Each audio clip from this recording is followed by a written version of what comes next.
Gaano nga ba kahalaga kung magkakaroon tayo ng ganito sa ating pamamahay? Isang DIY na magbibigay ng energy sa tuwing may kalamidad. Ito po ay simple lang. Sa loob nito ay tubig na hinaluan ko ng chlorine. Ganito. Na nabibili lang natin sa mga tindahan na patingi-tingi. Dito sa amin, ang bawat buhol nito ay tig-pipiso lamang. Makagastos din tayo ng kaunti pero hindi naman po gaano kalaki. Bakit? Itong ganitong sit-up ay magbibigay na ng energy sa tuwing gabi o kung may kalamidad na aabot ng 1 linggo o 7 araw. Ngayon, ipapakita ko sa inyo kung paano ba ito gagana. Ito po yan eh. Paano ko nga ba ito ginawa? Hanap ako ng copper na pwede kong i-counter nitong aluminum. Itong aluminum ay nagpo-produce ng negatibo papunta dito sa ating power booster. Ito po yan.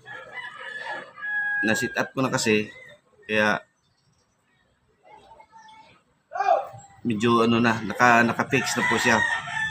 At naglagay na rin ako ng switch para makontrol ko ang paggamit ng ating energy supplier na ginamitan lamang ng chlorine.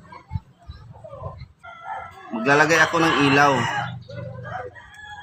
para ipakita sa inyo na ito po ay gagana. Wala po yung baterya. Wala pong baterya sa loob. Hindi kahit na anong klaseng battery ba ng relo, battery ng wala po. Wala pong sasakan. Iyan po ay tagos. Natanggal na. Ito lang po kasi ang nito.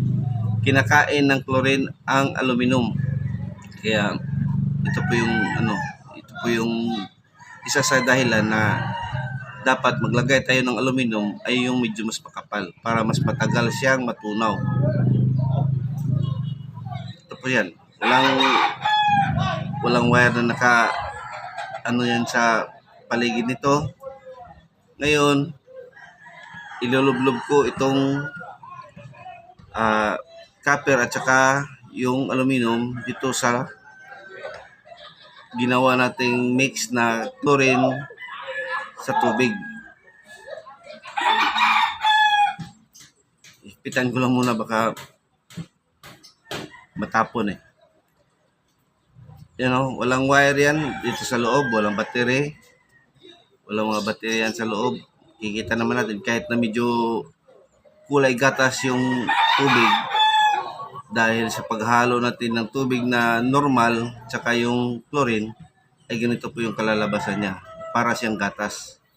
Ngayon, papakita ko sa inyo kung gagana ba talaga ito. Yan, umilaw po siya. Yan po ang gamit ko sa tuwing gabi. Pangpatulog namin dito sa loob ng kwarto. Off ko, on, off.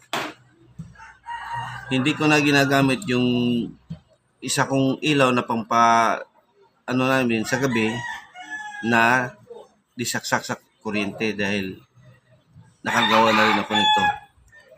At hindi lang yan mga kaibigan, may mga dahilan pa kung ano ba ang pwede maaring mapagamitan nitong chlorine supplier natin ng energy. Hugutin ko muna yung ilaw. Tapos, ito po yung cellphone ko. At ito po yung charger niya. USB type na charger. Charging cord. Ayan. Ngayon, itong charging port niya ay sasalpak natin dito sa ating ginawang energy producer na gamit lamang ay chlorine.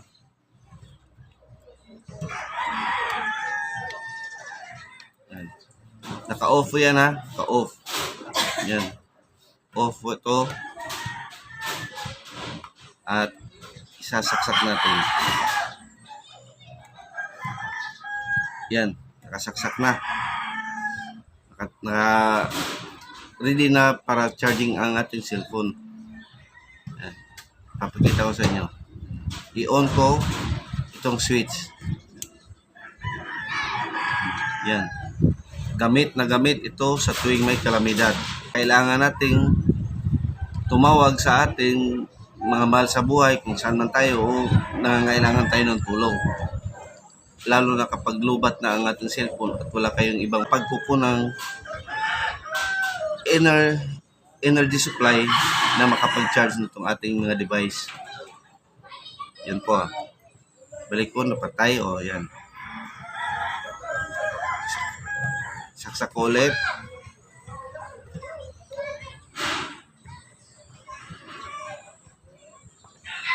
Yan. Gamit na gamit po talaga.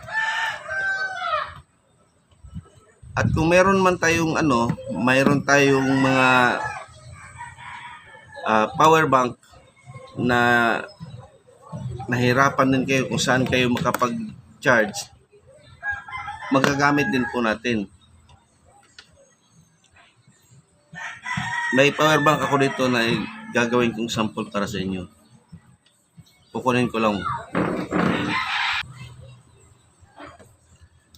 Yung power bank ko ay Type C ang charging cord niya. Ito po siya. Ito po ang power bank ko na madalas ko ring dinadala kapag nagbabiyahe.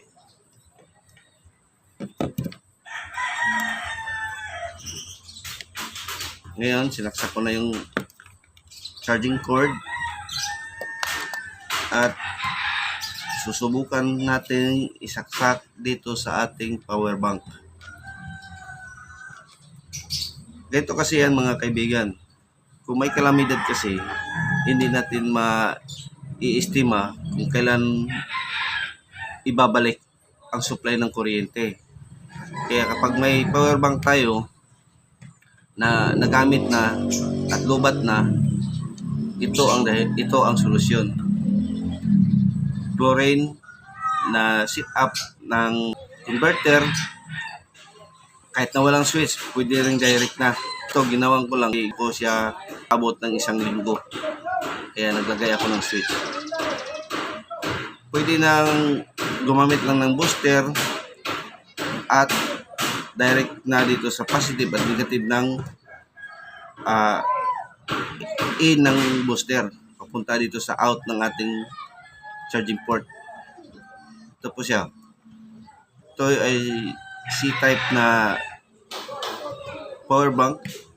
Ang charging niya, papakita ko sa inyo. Ito, nakauna eh. Nakikita nyo yung ilaw. Ayan.